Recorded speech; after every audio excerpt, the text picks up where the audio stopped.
Merhabalar, ben Huri. Huri Metek Mutfak'ta kanalıma ve mutfağıma hoş geldiniz. Muhteşem bir tarif ile geldim.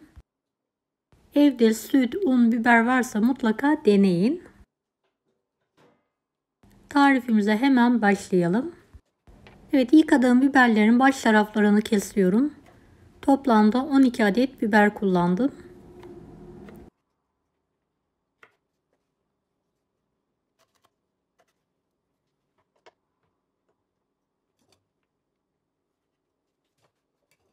Biberlerimizi fazla ince olmayacak şekilde doğrayalım.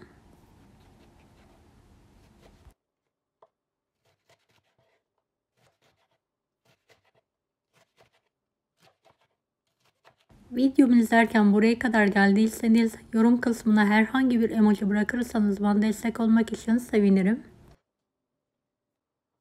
Yarım çay bardağı sıvı yağını tavaya alalım.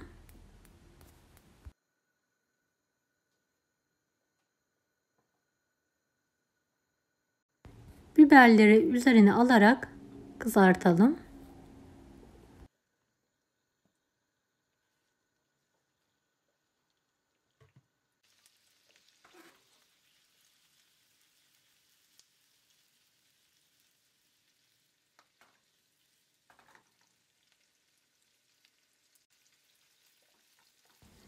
Ara sıra biberleri karıştıralım.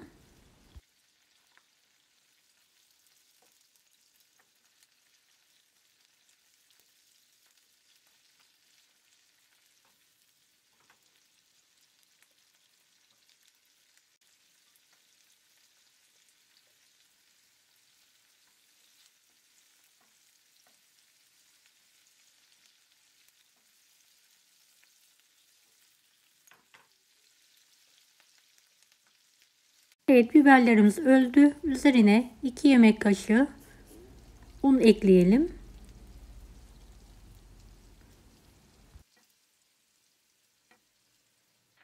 Unun kokusu çıkana kadar kavuralım.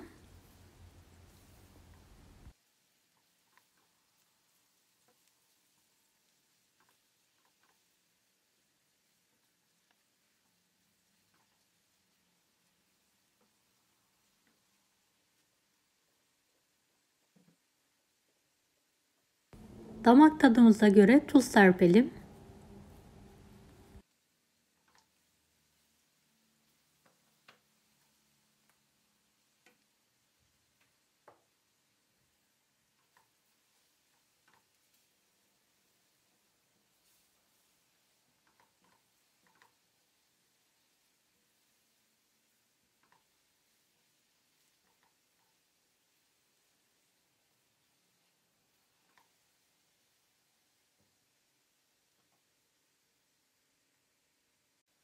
Bir su bardağı süt,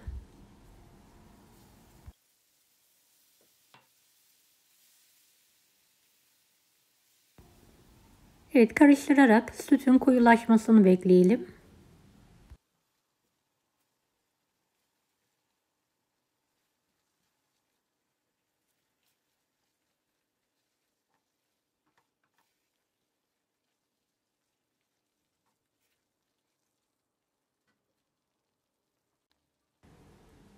Bu kıvama gelince altını kapatalım.